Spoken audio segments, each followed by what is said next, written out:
Good morning friends. এখন বাজে সকাল 8টা। বর্ষাকালে প্রতিদিনই মাছের বাচ্চা হচ্ছে। আজ তোমাদের বলবো কিভাবে সর্বাধিক মাছের বাচ্চা উৎপাদন করা সম্ভব ও কিভাবে মাছের বাচ্চার পরিচর্যা করলে খুব তাড়াতাড়ি বাচ্চাগুলো বড় হবে।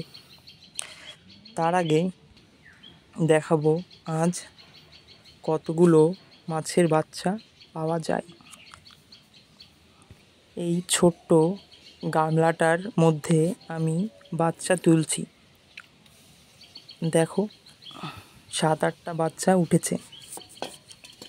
একটা নেট দিয়ে আমি বাচ্চাগুলো কালেকশন করি। দেখতে থাকো। বেশি বাচ্চা পেতে হলে কয়েকটি বিষয় মাথায় রাখতে হবে, যেমন জলের কন্ডিশন পরিষ্কার পরিচ্ছন্ন ও জলের ঘনত্ব কম হতে হবে।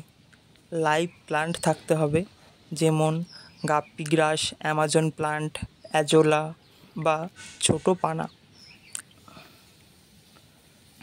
বেশি পরিমাণে বড় মাছ থাকলে তারা বাচ্চা খেয়ে নেবে।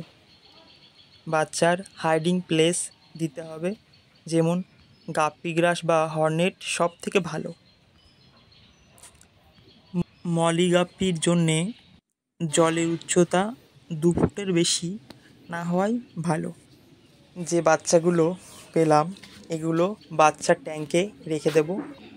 বড় মাছের সাথে বাচ্চা রাখলে বাচ্চা মাছ কিন্তু বড় হতে অনেক টাইম লেগে যাবে। যেহেতু আমি বাচ্চাও সেল করে দিই তাই বেশি থাকে না, তবুও একটা নেট টেনে দেখাবো কি পরিমাণ বাচ্চা এই ট্যাঙ্কটির মধ্যে আছে।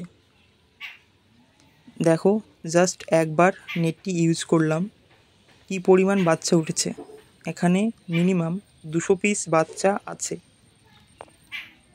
মাছের বাচ্চার খাবার দেওয়ার জন্য যদি ট্যাঙ্কটি বড় হয় তবে অল্প পরিমাণে আটা বা রুটি, যে নর্মাল রুটি পাউরুটি বলে, ওটা ইউজ করা যেতে পারে। তবে আর ট্যাঙ্ক যদি ছোট হয় তাহলে মাছের খাবারটা গুঁড়ো করে দেওয়াই ভালো।